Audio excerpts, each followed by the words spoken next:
नमस्कार दोस्तों, जय माता दी। आज मैं आपको जेठ मास के दूसरे बृहस्पतिवार व्रत की कथा सुनाने जा रही हूँ। तो प्रेम से बोलिए बृहस्पति देव की जय, विष्णु भगवान जी की जय। एक नगर में एक प्रतापी और दानी राजा राज्य करता था। वह नित्य गरीबों और ब्राह्मणों की सहायता करता था। यह बात उसकी रानी को अच्छी नहीं लगती थी। वह न ही गरीबों को दान देती, न ही भगवान का पूजन करती थी और राजा को भी दान देने से मना किया करती थी। एक दिन राजा शिकार खेलने वन में गए हुए थे तो रानी महल में अकेली थी। उसी समय बृहस्पति देव साधु के वेश में राजा के महल में भिक्षा के लिए आ गए और भिक्षा मांगने लगे।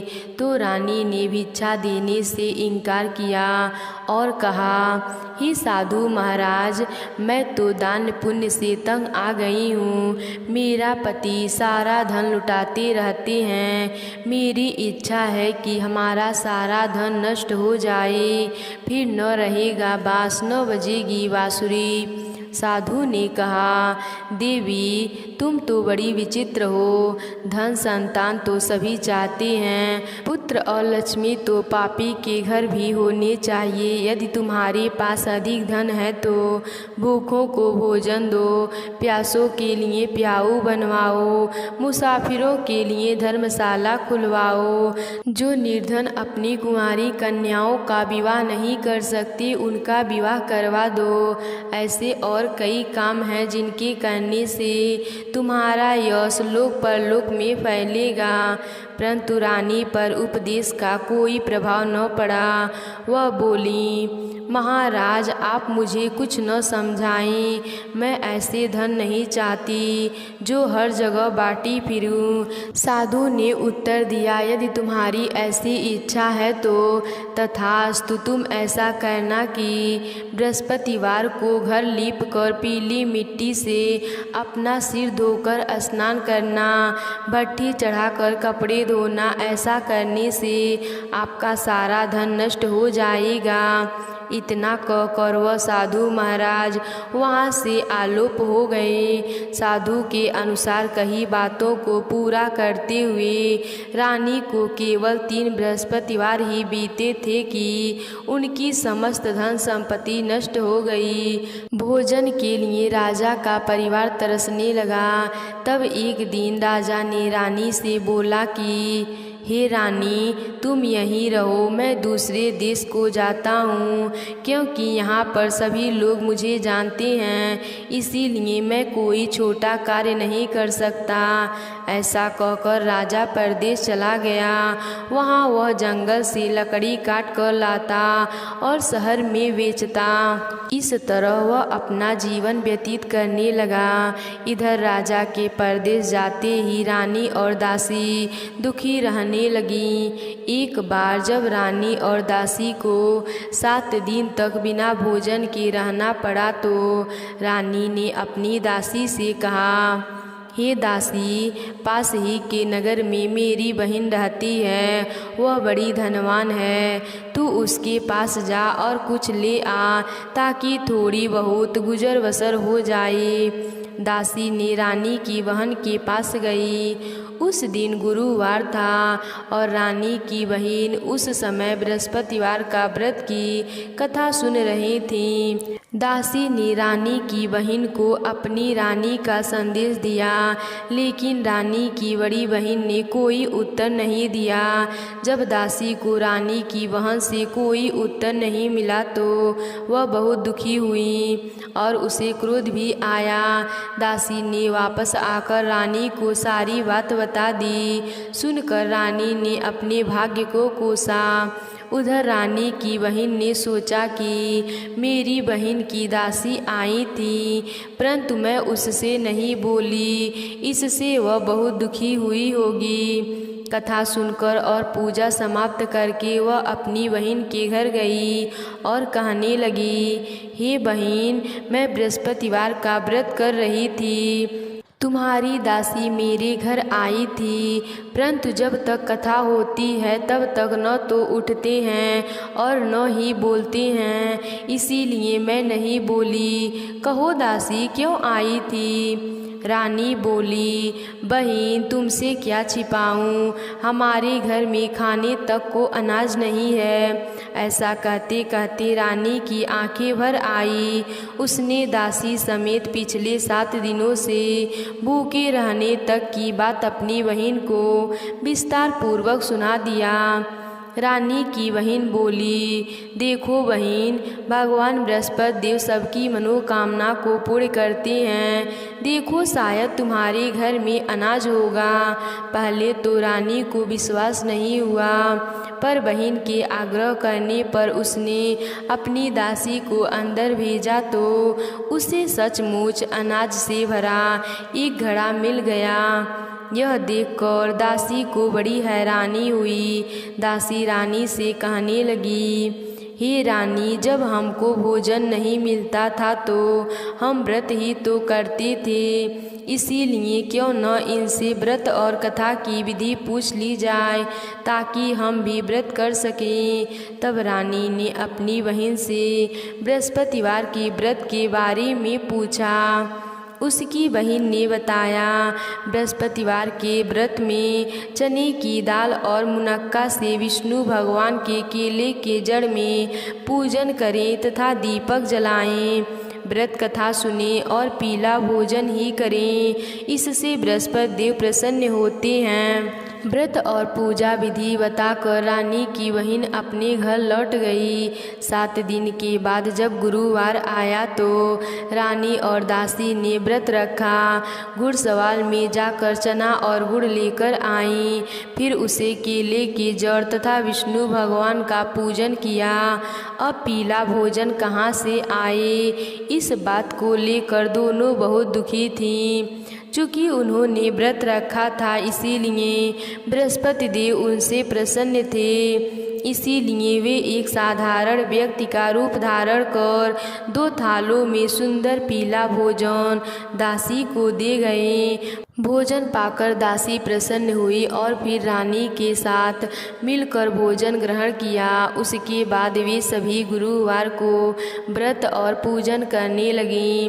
बृहस्पति भगवान की कृपा से उनके पास फिर से धन संपत्ति आ गई, परंतु रानी फिर से पहले की तरह आलस करने लगी। तब दासी बोली, देखो रानी, तुम पहले भी इसी प्रकार आलस करती थी, तुम्हें धन रखने में कष्ट होता है, इस कारण सभी धन नष्ट हो गया, और अब जब भगवान बृहस्पति देव की कृपा से धन मिला है तो तुम्हें फिर से आलस होता है। रानी को समझाते हुए दासी कहती हैं कि बड़ी मुसीबतों के बाद हमने यह धन कमाया है, इसीलिए हमें दान पुण्य करना चाहिए, भूखे मनुष्यों को भोजन कराना चाहिए और धन को शुभ कार्यों में खर्च करना चाहिए, जिससे तुम्हारे कुल का यश बढ़ेगा, स्वर्ग की प्राप्ति होगी और पितृ प्रसन्न होंगे। दासी की बात मानकर रानी अपना धन शुभ कार्य में खर्च करने लगी, जिससे पूरे नगर में उनका यश फैलने लगा। एक दिन राजा दुखी होकर जंगल में एक पेड़ के नीचे आसन जमा कर बैठ गया। वह अपनी दशा को याद करके व्याकुल होने लगा। बृहस्पतिवार का दिन था। एकाएक उसने देखा कि निर्जन वन में एक साधु प्रकट हुए। वह साधु भेष में स्वयं बृहस्पति देव थे। लकड़हारे के सामने आकर बोले, हे लकड़हारे, इस सुनसान जंगल में तू चिंता मग्न क्यों बैठा है? लकड़हारे ने दोनों हाथ जोड़कर प्रणाम किया और उत्तर दिया, महात्मा जी, आप सब कुछ जानते हैं, मैं क्या कहूँ। यह कहकर रोने लगा और साधु को अपनी आत्मकथा सुनाई। महात्मा जी ने कहा, तुम्हारी स्त्री ने बृहस्पति के दिन बृहस्पति भगवान का निरादर किया है, जिसके कारण रुष्ट होकर उन्होंने तुम्हारी यह दशा कर दी। अब तुम चिंता को दूर करके मेरे कहने पर चलो तो तुम्हारे सब कष्ट दूर हो जाएंगे। और भगवान पहले से भी अधिक संपत्ति देंगे। तुम बृहस्पति के दिन कथा किया करो। 2 पैसे के चना मुनक्का लाकर उसका प्रसाद बनाओ और शुद्ध जल से लोटे में शक्कर मिलाकर अमृत तैयार करो। कथा के पश्चात अपने सारे परिवार और सुनने वाले को प्रेमियों में अमृत व प्रसाद बांटकर आप भी ग्रहण करो। ऐसा करने से भगवान तुम्हारी सब मनोकामनाएं पूर्ण करेंगे। साधु के ऐसे वचन सुनकर लकड़हारा बोला, हे प्रभु, मुझे लकड़ी बेचकर इतना पैसा नहीं मिलता जिससे भोजन के उपरांत कुछ बचा सकूं। मैंने रात्रि में अपनी स्त्री को व्याकुल देखा है। मेरे पास कुछ भी नहीं है जिससे मैं उसकी खबर मंगा सकूं। साधु ने कहा, हे लकड़हारे, तुम किसी बात की चिंता मत करो। बृहस्पति के दिन तुम रोजाना की तरह लकड़ियां लेकर शहर जाओ। तुमको रोज से 2 गुना धन प्राप्त होगा जिससे तुम्हें भली भांति भोजन कर लोगे तथा बृहस्पति देव की पूजा का सामान भी आ जाएगा। इतना कहकर साधु वहाँ से अंतर ध्यान हो गए। धीरे धीरे समय व्यतीत होने पर फिर वही बृहस्पतिवार का दिन आया।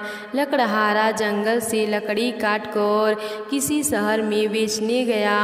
उसे उस दिन और दिन से अधिक पैसा मिल गया। राजा ने चना गुड़ आदि लाकर गुरुवार का व्रत किया। उस दिन ने उसने सभी क्लेश दूर हुए। परंतु जब दोबारा गुरुवार का दिन आया तो बृहस्पतिवार का व्रत करना भूल गया। इस कारण बृहस्पति भगवान नाराज हो गए। उस दिन उस नगर के राजा ने विशाल यज्ञ का आयोजन किया तथा शहर में यह घोषणा करवा दी कि कोई भी मनुष्य अपने घर में भोजन न बनावे, न आग जलावे। समस्त जनता मेरे यहाँ भोजन करने आए। इस आज्ञा को जो न मानेगा उसे फांसी की सजा दी जाएगी। इस तरह की घोषणा संपूर्ण नगर में करवा दी गई। राजा की आज्ञा अनुसार शहर के सभी लोग भोजन करने गए, लेकिन लकड़हारा कुछ देर से पहुंचा। इसीलिए राजा उसको अपने साथ घर लिवा ले गए और ले जाकर भोजन करा रहे थे तो रानी की दृष्टि उस खूंटी पर पड़ी जिस पर उसका हार लटका हुआ था। वह वहाँ पर दिखाई नहीं दिया। रानी ने निश्चय किया कि मेरा हार इस मनुष्य ने चुरा लिया है। उसी समय सिपाहियों को बुलाकर उसको कारागार में डलवा दिया गया। जब लकड़हारा कारागार में पड़ गया और बहुत दुखी होकर विचार करने लगा कि न जाने कौन से पूर्व जन्म के कर्म से मुझे यह दुख प्राप्त हुआ, और उसी साधु को याद करने लगा जो कि जंगल में मिला था। उसी समय तत्काल बृहस्पति देव साधु के रूप में प्रकट हुए और उसकी दशा को देखकर कहने लगे, अरे मूर्ख, तूने बृहस्पति देव की कथा नहीं करी, इस कारण तुझे दुख प्राप्त हुआ है। अब चिंता मत कर। बृहस्पतिवार के दिन कारागार के दरवाजे पर 4 पैसे पड़े मिलेंगे। उनसे तू बृहस्पति देव की पूजा करना, तेरे सभी कष्ट दूर हो जाएंगे। बृहस्पति के दिन उसे 4 पैसे मिले। लकड़हारा ने कथा कही। उसी रात्रि को बृहस्पति देव ने उस नगर के राजा को स्वप्न में कहा, हे राजा, तूने जिस आदमी को कारागार में बंद कर दिया है वह निर्दोष है, वह राजा है, उसे छोड़ देना। रानी का हार उसी खूंटी पर लटका है। अगर तू ऐसा नहीं करेगा तो मैं तेरे राज्य को नष्ट कर दूंगा। इस तरह रात्रि के सपने को देखकर राजा प्रातः काल उठा और खूंटी पर हार देखकर लकड़हारे को बुलाकर क्षमा मांगी तथा लकड़हारे को योग सुंदर वस्त्र आभूषण देकर विदा कर दिया। बृहस्पति देव के आज्ञा अनुसार लकड़हारा अपने नगर को चल दिया। राजा जब अपने नगर के निकट पहुंचा तो उसे बड़ा आश्चर्य हुआ। नगर में पहले से अधिक बाग, तालाब, कुएं तथा बहुत सी धर्मशालाएं, मंदिर आदि बन गई हैं। राजा ने पूछा, यह किसका बाग है और धर्मशाला है? तब नगर के सब लोग कहने लगे, यह सब रानी और बांदी के हैं। तो राजा को आश्चर्य हुआ और गुस्सा भी आया। जब रानी ने यह खबर सुनी कि राजा आ रहे हैं तो उन्होंने दासी से कहा कि हे दासी, देख राजा हमको कितनी बुरी हालत में छोड़ के गए थे। हमारी ऐसी हालत देखकर वह लौट न जाएं, इसीलिए दरवाजे पर खड़ी हो जाना। आज्ञा अनुसार दासी दरवाजे पर खड़ी हो गई। राजा आए तो उन्होंने अपने साथ लिवा आई। तब राजा ने क्रोध करके अपनी रानी से पूछा कि यह धन कैसे प्राप्त हुआ है? तब उन्होंने कहा, हमें यह सब धन बृहस्पति देव के इस व्रत के प्रभाव से प्राप्त हुआ है। राजा ने निश्चय किया कि 7 रोज बाद तो सभी बृहस्पति देव का पूजन करते हैं, परंतु मैं प्रतिदिन दिन में 3 बार कहानी तथा रोज व्रत किया करूँगा। अब हर समय राजा के दुपट्टे में चने की दाल बंधी रहती थी तथा दिन में 3 बार कहानी कहते थे। एक रोज राजा ने विचार किया कि चलो अपनी बहन के यहाँ हो आवें। इस तरह निश्चय कर राजा घोड़े पर सवार हो अपनी बहन के यहाँ को चले गए। मार्ग में उसने देखा कि कुछ आदमी एक मुर्दे को लिए जा रहे हैं। उन्हें रोककर राजा कहने लगा, अरे भाइयों, मेरी बृहस्पति देव की कथा सुन लो। वे बोले, लो हमारा तो आदमी मर गया है, इसको अपनी कथा की पड़ी है। परंतु कुछ आदमी बोले, अच्छा कहो, हम तुम्हारी कथा को सुनेंगे। राजा ने दाल निकाली और जब कथा आधी हुई कि मुर्दा हिलने लग गया और जब कथा समाप्त हो गई तो राम राम करके मनुष्य उठकर खड़ा हो गया। आगे मार्ग में उसे एक किसान खेत में हल चलाता मिला। राजा ने उसे देखा और उससे बोला, अरे भैया, तुम मेरी बृहस्पतिवार की कथा सुन लो। किसान बोला, जब तक मैं तेरी कथा सुनूंगा तब तक 4 हैरों को जोत लूँगा। जा अपनी कथा किसी और को सुनाना। इस तरह राजा आगे चलने लगा। राजा के हटते ही बैल पछाड़ खाकर गिर गए तथा किसान के पेट में बड़ी जोर का दर्द होने लगा। उस समय उसकी माँ रोटी लेकर आई। उसने जब यह देखा तो अपने पुत्र से सब हाल पूछा और बेटे ने सभी हाल कह दिया। तो बुढ़िया दौड़ी दौड़ी उस घुड़सवार के पास गई और उससे बोली कि मैं तेरी कथा सुनूंगी, तू अपनी कथा मेरे खेत पर चल कर ही कहना। राजा ने बुढ़िया के खेत पर जाकर कथा कही, जिससे सुनते ही वह बैल उठ खड़े हो गए तथा किसान के पेट का दर्द भी बंद हो गया। राजा अपनी बहन के घर पहुंचा। बहन ने भाई की खूब मेहमानी की। दूसरे रोज प्रातः राजा जगा तो वह देखने लगा कि सब लोग भोजन कर रहे हैं। राजा ने अपनी बहन से कहा, ऐसा कोई मनुष्य है जिसने भोजन नहीं किया हो? बृहस्पतिवार की कथा सुन ले। बहन बोली, हे भैया, यह देश ऐसा ही है। पहले यहाँ लोग भोजन करते हैं, बाद में अन्य काम करते हैं। अगर कोई पड़ोसन में हो तो देख आऊँ। वह ऐसा कहकर देखने चली गई, परंतु उसे कोई व्यक्ति नहीं मिला जिसने भोजन न किया हो। अतः वह एक कुम्हार के घर गई जिसका लड़का बीमार था। उसे मालूम हुआ कि उनके यहाँ 3 रोज से किसी ने भोजन नहीं किया है। रानी ने अपने भाई की कथा सुनने के लिए कुम्हार से कहा। वह तैयार हो गया। राजा ने जाकर बृहस्पतिवार की कथा कही, जिसको सुनकर उसका लड़का ठीक हो गया। अब तो राजा की प्रशंसा होने लगी। एक रोज़ राजा ने अपनी बहन से कहा कि हे बहन, हम अपने घर को जाएंगे, तुम भी तैयार हो जाओ। राजा की बहन ने अपनी सास से कहा। सास ने कहा, हाँ चली जा, परंतु अपने लड़के को मत ले जाना, क्योंकि तेरे भाई की कोई औलाद नहीं है। बहन ने अपने भैया से कहा, हे भैया, मैं तो चलूँगी, पर कोई बालक नहीं जाएगा। राजा बोला, जब कोई बालक नहीं चलेगा तब तुम ही क्या करोगी। बड़े दुखी मन से राजा अपने नगर को लौट आया। राजा ने अपनी रानी से कहा, हम निर्वंशी हैं, हमारा मुँह देखने का धर्म नहीं है और कुछ भोजन आदि नहीं किया। रानी बोली, हे प्रभु, बृहस्पति देव ने हमें सब कुछ दिया है, वह हमें औलाद अवश्य देंगे। उसी रात को बृहस्पति देव ने राजा से स्वप्न में कहा, हे राजा, उठ, सभी सोच त्याग दे, तेरी रानी गर्भ से है। राजा की यह बात सुनकर बड़ी खुशी हुई। 9वें महीने में उसके गर्भ से एक सुंदर पुत्र पैदा हुआ। तब राजा बोला, हे रानी, स्त्री बिना भोजन के रह सकती है, पर बिना कहे नहीं रह सकती। जब मेरी बहन आए तो तुम उससे कुछ मत कहना। रानी ने सुनकर हाँ कर दिया।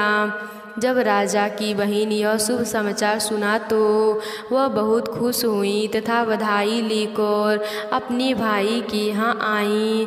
तभी रानी ने कहा, घोड़ा चढ़कर तो नहीं आई, गधा चढ़ी आई। राजा की बहन बोली, भाभी, मैं इस प्रकार न कहती तो तुम्हें औलाद कैसे मिलती। बृहस्पति देव ऐसे ही हैं, जैसी जिनके मन में कामनाएं हैं, सभी कामनाओं को पूर्ण करती हैं। जो श्रद्धा पूर्वक बृहस्पतिवार का व्रत करता है, यूँ कथा पढ़ता है अथवा सुनता है, दूसरों को सुनाता है, बृहस्पति देव उसकी सभी मनोकामनाओं को पूर्ण करती हैं। तो प्रेम से बोलिए बृहस्पति देव की जय। प्राचीन काल में एक ब्राह्मण रहता था। वह बहुत निर्धन था, उसकी कोई संतान नहीं थी। उसकी स्त्री बहुत मलिनता के साथ रहती थी। वह स्नान न करती, किसी देवता का पूजन न करती। इससे ब्राह्मण देवता बड़े दुखी रहते थे। बेचारे बहुत कुछ कहते थे, किंतु उसका कुछ परिणाम न निकलता। भगवान की कृपा से ब्राह्मण की स्त्री के कन्या रूपी रत्न पैदा हुआ। कन्या बड़ी होने पर प्रातः स्नान करके विष्णु भगवान का जप व बृहस्पतिवार का व्रत करने लगी। अपने पूजन पाठ को समाप्त करके विद्यालय जाती तो अपनी मुट्ठी में जौ भर के ले जाती और पाठशाला के मार्ग में डालती जाती। तब यह जौ स्वर्ण के हो जाते। लौटते समय उनको बीन कर घर ले आती थी। एक दिन वह बालिका सूप में उस सोने के जौ को फटक कर साफ कर रही थी कि उसके पिता ने देख लिया और कहा, हे बेटी, सोने के जौ के लिए सोने का सूप होना चाहिए। दूसरे दिन बृहस्पतिवार था। इस कन्या ने व्रत रखा और बृहस्पति देव से प्रार्थना करके कहा, मैंने आपकी पूजा सच्चे मन से की है, तो मेरे लिए सोने का सूप दे दो। बृहस्पति देव ने उसकी प्रार्थना स्वीकार कर ली। रोजाना की तरह वह कन्या जौ फैलाती हुई जाने लगी। जब लौटकर जौ बीन रही थी तो बृहस्पति देव की कृपा से सोने का सूप मिल गया। उसे वह घर लेकर आई और उसमें जौ को साफ करने लगी, परंतु उसकी माँ का वही ढंग रहा। एक दिन की बात है कि वह कन्या सोने के सूप को जौ साफ कर रही थी। एक दिन की बात है कि वह कन्या सोने के सूप में जौ साफ कर रही थी। उस समय उस शहर का राजपुत्र वहां से होकर निकला। इस कन्या के रूप और कार्य को देखकर मोहित हो गया तथा अपने घर आकर भोजन तथा जल त्याग कर उदास होकर लेट गया। राजा को इस बात का पता लगा तो उसने अपने प्रधानमंत्रियों के साथ उसके पास गए और बोले, हे बेटा, तुम्हें किस बात का कष्ट है? किसी ने अपमान किया है अथवा और कारण हो सो कहो, मैं वही कार्य करूँगा जिससे तुम्हें प्रसन्नता हो। अपने पिता की राजकुमार ने बातें सुनी तो वह बोला, मुझे आपकी कृपा से किसी बात का दुख नहीं है। किसी ने मेरा अपमान नहीं किया, परंतु मैं उस लड़की से विवाह करना चाहता हूँ जो सोने के सूप में जौ को साफ कर रही थी। यह सुनकर राजा आश्चर्य में पड़ गया और बोला, हे बेटा, इस तरह की कन्या का पता तुम ही लगाओ, मैं उसके साथ तेरा विवाह अवश्य ही करवा दूंगा। राजकुमार ने उस लड़की के घर का पता दे दिया। तब मंत्री उस लड़की के घर गए और ब्राह्मण देवता को सभी हाल बताया। ब्राह्मण देवता राजकुमार के साथ अपनी कन्या का विवाह करने के लिए तैयार हो गए। तब विधि विधान के अनुसार ब्राह्मण की कन्या का विवाह राजकुमार के साथ हो गया। कन्या के घर से जाते ही पहले की भांति ब्राह्मण देवता के घर में गरीबी का निवास हो गया। अब भोजन के लिए भी अन्न बड़ी मुश्किल से मिलता था। एक दिन दुखी होकर ब्राह्मण देवता अपनी पुत्री के पास गए। बेटी ने पिता की दुखी अवस्था को देखा और अपनी माँ का हाल पूछा। तब ब्राह्मण ने सभी हाल कहा। कन्या ने बहुत साधन देकर अपने पिता को विदा कर दिया। इस तरह ब्राह्मण का कुछ समय सुखी पूर्वक व्यतीत हुआ। कुछ दिन बाद फिर वही हाल हो गया। ब्राह्मण फिर अपनी कन्या के यहाँ गया और सारा हाल कहा तो लड़की बोली, हे पिताजी, आप माताजी को यहाँ लिया आओ, मैं उसे विधि बता दूंगी जिससे गरीबी दूर हो जाए।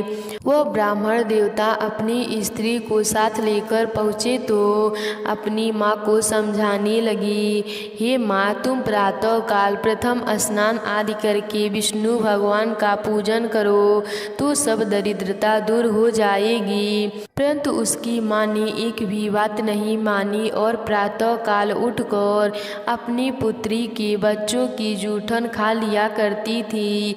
इससे उसकी पुत्री को भी बहुत गुस्सा आया और एक रात को कोठरी से सभी सामान निकाल दिया और अपनी माँ को उसमें बंद कर दिया। प्रातः काल उसे निकाला तथा स्नान आदि करा के पाठ करवाया तो उसकी माँ की बुद्धि ठीक हो गई और फिर प्रत्येक बृहस्पतिवार को व्रत करने लगी। इस व्रत के प्रभाव से उनके माँ बाप बहुत ही धनवान हो गए और पुत्रवान हो गए और बृहस्पति जी की प्रभाव से इस लोक का सुख भोग कर स्वर्ग लोक में गए। तो प्रेम से बोलिए विष्णु भगवान जी की जय, बृहस्पति देव की जय।